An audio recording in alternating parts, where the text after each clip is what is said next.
Alhamdulillah jama'a, Hausa suka ce wai naka ne ke bada kai. A inda kasar Yemen ta ƙara wani babban bincike ta gano inda kasar Amerika ta taso ta kai mata manyan hare-hare da jiragen sama da kusan 30.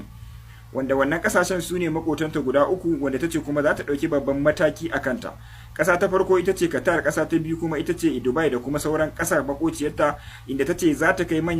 za ta ɗauki babban mataki akan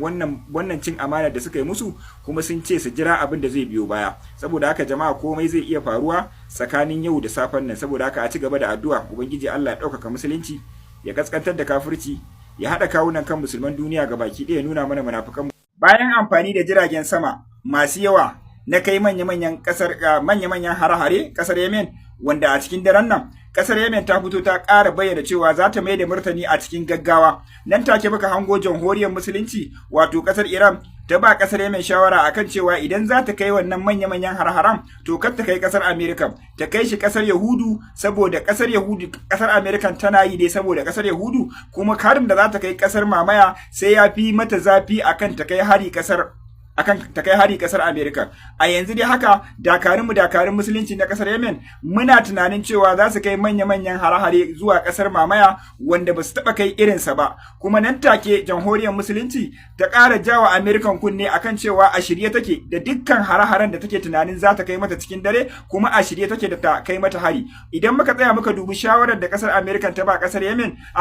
da kasar Iran ta ba kasar Yemen, tana umartar kasar Yemen ne cewa bai kamata ta kai hari kasar Amerikan ba, ta bari ita za ta kai har. Idan kasar Amerikan din ta kai mata hari, ita za ta maida mata hari da kanta, amma ita kuma kasar Yemen din ta kai kasar mamaya. Saboda haka jama'a, lokaci fa ya riga yayi, komai ya riga ya tabe cikin daren nan. Abun fa an fara shi, wasan fa yanzu aka fara. Saboda haka ku sa ƴan uwanmu cikin addu'a, ubangiji Allah ya ɗaukaka musulunci, ya kaskantar da kafirci, ya haɗa kawunan kan musulman duniya gabaki ɗaya, ya nuna mana munafukan musulmai a bi ta kansu. A yanzu dai kasar Amerikan ta tsoro ruwa, ko kuma ce ta tsokalo kanta, inda dakarun mu suna nan suna shirin kai manya-manyan har-hare cikin daren nan ko kuma washe gari. Amma za su kai manya-manyan har-hare kasar Yahudu, wanda ana tunanin cewa sai sun yi dana sanin har-haren da suka kai kasar Yemen, wanda cikin ikon Allah dakarunmu ma sun samu kakkaɓe sauran nasara, sun samu kakkaɓe sauran har-haren. A ci gaba da bayan kasar Yemen ta dakatar da wucewan jirage daga Babil Manda wato ruwan Maliya, inda ta kama wasu jiragen kuma ta notar da wasu,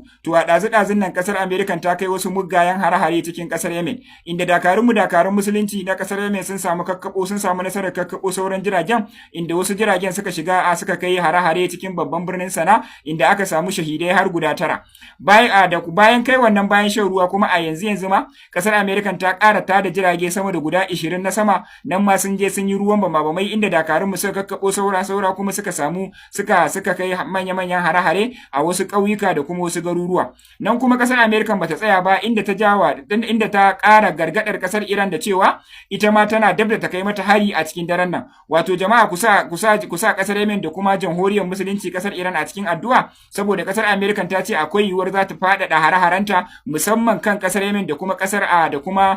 kasar Amerika da kuma inda dakarun mu suke a Lebanon kenan. Saboda haka dai muna sa ran tsakanin cikin daren nan watakila fada zai iya gwabzewa tsakanin kasar Amerika da kuma da jamhuriyar musulunci kasar Iran. Dakarun mu dai sun riga sun rantse da Allah babu wani ruwa, babu wani jirgi da zai wuce, sun riga sun rufe hanyar kwata-kwata, kuma sun ce suna shirye su kakkabo kowane iri su mai da murtani da akan kasar Amerika da kuma kasar Yahudu da kuma sauran kasashen da suka kai musu manya-manyan hare-hare, wanda a yanzu haka dai suna nan suna ta kakkabo wasu jiragen, ko kuma ce jirage suna nan suna ta ruwan bama-bamai a Yemen, da kuma yanda dakarun mu suke kakkabo da sauran jirage wanda ake kai hare-haren, da kuma shirin kota kwana, inda kasar jamhuriyar musulunci ita ma ta fara shirye-shiryen kare kanta da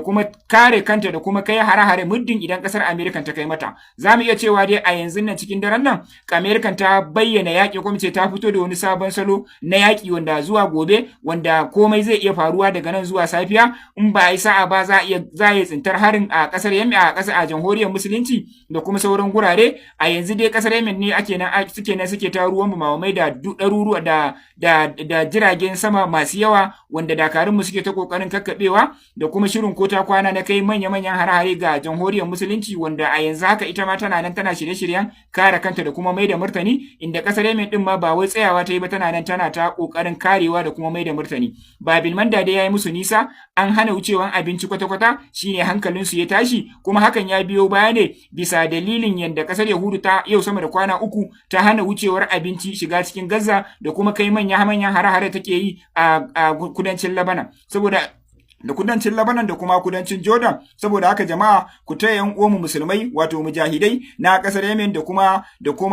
jamhuriyar musulunci akan wannan kazaman harin da kasar America take kaiwa. Ubangiji kar Allah ya ba su nasara, su kuma idan za su miyar ubangiji Allah ya ba su nasara. Ubangiji Allah ya ɗaukaka musulunci, ya kaskantar da kafirci, ya haɗa kawunan kan musulman duniya gabaki ɗaya, ya nuna mana munafukan musulmai a